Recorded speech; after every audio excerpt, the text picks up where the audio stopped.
In Maxwell trial charging conference, foreign trafficking dropped in Ghislaine become a lady by Matthew Russell Lee patron song video ruling BBC, Decrypt, Light Read, Radio, Podcast, SDNY Courthouse, December 18. Ghislaine Maxwell, charged with sex trafficking and other charges, is amid a trial that started on November 29, after the November 23 final pre-trial conference, vlog here. On October 29 and again on November 12, Maxwell and the U.S. Attorney's Office for the Southern District of New York filed a flurry of motions in limine, heavily redacted. The government argued that trial exhibits are not public and will be withheld. Inner City Press opposed and opposes the continued secrecy. And CDC op-ed here. On December 16, after a 3-day hiatus as Judge Nathan went to D.C. seeking to D-Circuit seat, Maxwell's defense began, with her executive assistant Cimmerly Espinoza. Inner City Press live tweeted here, 8:45 a.m. live stream here, podcast here. On the afternoon of December 17, the defense rested, and Ghislaine Maxwell said there was no reason for her to testify because, she said, the government had not proved its case beyond a reasonable doubt. After Eva Dubin, Inner City Press live tweeted here, podcast here, midday live stream here. On Saturday, December 18, Judge Nathan held the charging conference, at which references to the defendant were changed to a more ladylike Miss Maxwell on foreign travel and the word minor were dropped and replaced. Inner City Press live tweeted here, pre-conference live stream here, podcast here, okay, in USV, #Ghislaine Maxwell. It's the Saturday charging conference to argue how the jury will be instructed before they deliberate on Maxwell's fate. Judge Nathan, I have distributed my draft charge, now we will discuss it. Maxwell's lawyer Everdell, we say foreign commerce should be excluded. There's no evidence in the record about Miss Maxwell enticing Virginia Roberts, only of Roberts enticing Carolyn. Also, we're okay with removing foreign commerce from counts 1-4. Note, Ghislaine Maxwell is here, sitting in the corner as ever with two, female, U.S. Marshals behind her, today in green, sweater. Judge Nathan, Mr. Everdell, help me find each foreign commerce. Everdell, we wanted to say that count 4 relates solely to Jane. With respect to Kate, there was no violation of New York law, she was above the age of consent. And Annie, whatever she may be claiming in New Mexico, there was no violation of law. So only Jane. Maxwell's lawyer Everdell, Annie and Kate are not victims of this conspiracy. Judge Nathan, that's why there was a different limiting instruction. Everdell, traveling from Arizona to New Mexico did not have its object violating New York law. Also, you're conflating the conspiracy and the substantive counts. Judge Nathan, the defense objection is overruled. Page 15 adding solely between relates and the world to. That is, relates solely to Jane. Everdell, page 16, line 2, also change that. Judge Nathan, I will. Everdell, let's take out the word minor. It creates a lot of ambiguity. Judge Nathan, let's say, individuals under the age of 18. Visual update, upon further reflecting, Maxwell's sweater may be green. Her brother in the front row of the gallery takes down his mask, takes swig of bottled water. Update, Maxwell's brother, reading from a cell phone, puts his mask back up. Everdell, we'd like to omit another or foreign. Judge Nathan, done. Everdell, we object to the word coerced, we'd like it removed. Bobby Sternheim come from front table back to where Everdell is, next to Maxwell, and whispers in his ear, pointing at Judge Nathan's charge. A copy of a case is handed to Asa Rohrbach. Everdell, I can get you a typewritten proposed instruction, like the one given by Judge Rakoff in USV. Miller, pause while Judge Nathan and Asa Rohrbach and Asa Maureen Comey read the case they've been handed. Judge Nathan returns with a federal appendix case found by my crack law clerks. It seems the 2D circuit, to which Judge Nathan aspires, permits two different charges on one dominant purpose. Everdell, page 24, we wanted to say Ms. Maxwell not the defendant. Everdell, we want the word solely on line 12. Judge Nathan, done. And I'll strike in foreign on page 25. Everdell, there, we also object to the use of the language of the statute, we want a bracket. Judge Nathan, I spent an inordinate amount of time on this. Maxwell's lawyer Everdell, here it says between the U.S. and a foreign country, that should be out. Also, fine. Note, Now it's Menninger huddling in the corner with Ghislaine Maxwell, who is speaking with her hands, whispering through mask but gesticulating.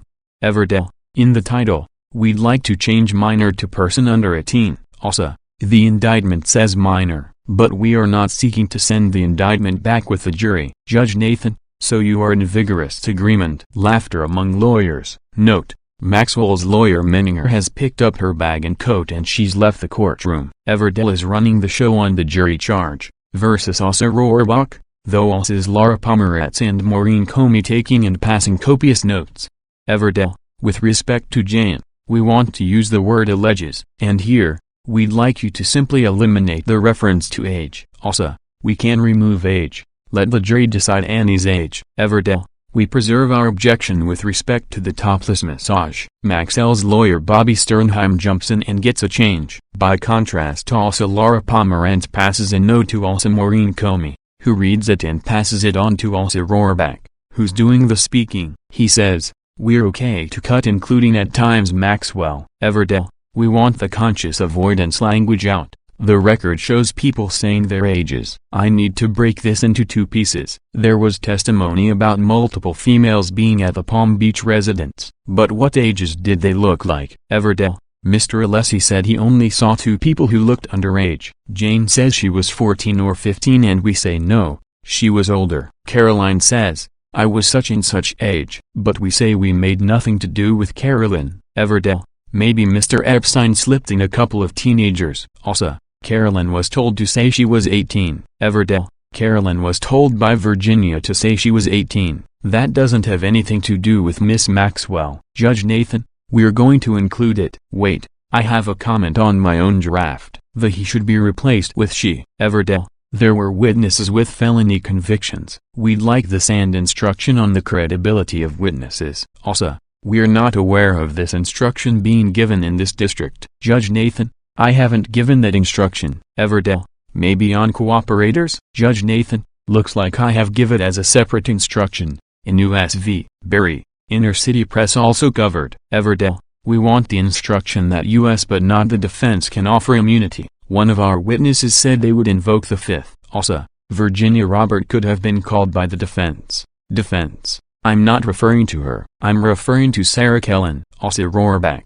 We don't want in closing the argument about the empty chair and why the government is prosecuting. Everdell, let's turn to the verdict sheet. Take out the word minor, put in individuals under the age of 17. Judge Nathan, okay. Also, we have one it. Where it's supposed to be, mark your verdict with a check mark, you actually use a T in parentheses. Judge Nathan, laughs, I don't know how that got in there. We'll fix it. Judge Nathan, this should be a 2-hour closing. Also Comey. But we have exhibits, so 2.5. Judge Nathan, can you do 30 for the rebuttal? Also Comey, I'd ask for the court's indulgence for more. Judge Nathan, 35 minutes, so 5 hours and 35 minutes and the charge. Short lunch.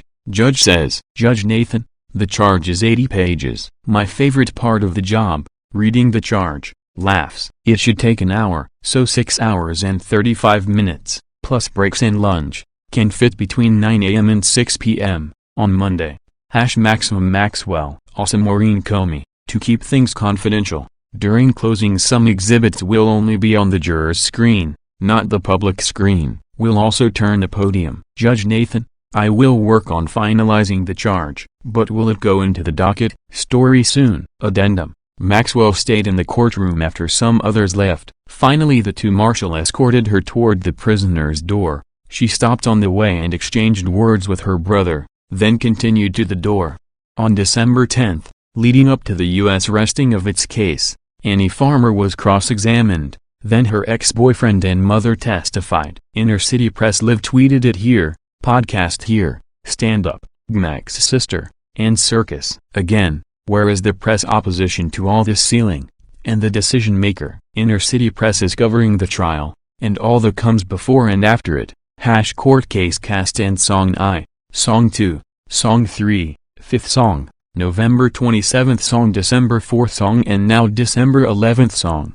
On October 18th the U.S. Attorney's Office opposed their request, saying that the voir dire questions should be asked by Judge Nathan, and that there should only be sidebars on sensitive questions such as those that relate to sexual abuse and media exposure. Full letter on Patreon here. In a conference on October 21 on that as scheduling issues, Judge Nathan denied the request to seal. Inner City Press Live tweeted it here. Podcast here. On October 22 the draft jury questionnaire was unsealed and Inner City Press has immediately published it on its document cloud here, including have you or a family member ever supported, lobbied, petitioned, protested, or worked in any other manner for or against any laws, regulations, or organizations relating to sex trafficking, sex crimes against minors, sex abuse or sexual harassment? Photo here. After the death of Jeffrey Epstein in the MCC prison, on July 2 acting U.S. Attorney for the SDNY Audrey Strauss announced and unsealed an indictment of Maxwell on charges including sex trafficking and perjury. Inner City Press went to her press conference at the U.S. Attorney's office and asked, doesn't charging Maxwell with perjury undercut any ability to use testimony from her against other, bigger wrongdoers? Periscope here at 23:07. Strauss replied that it is not impossible to use a perjurer's testimony, but how often does it work? At 3:30 p.m. on July 2 Maxwell appeared in the U.S. District Court for the District of New Hampshire, before Magistrate Judge Andrea K. Johnston. Inner City Press Live tweeted it here. Also Live tweeted bail denial of July 14. Here, in the July 3 media coverage of Maxwell, media all of the world used a video and stills from it of Maxwell speaking in front of a blue curtain, like here.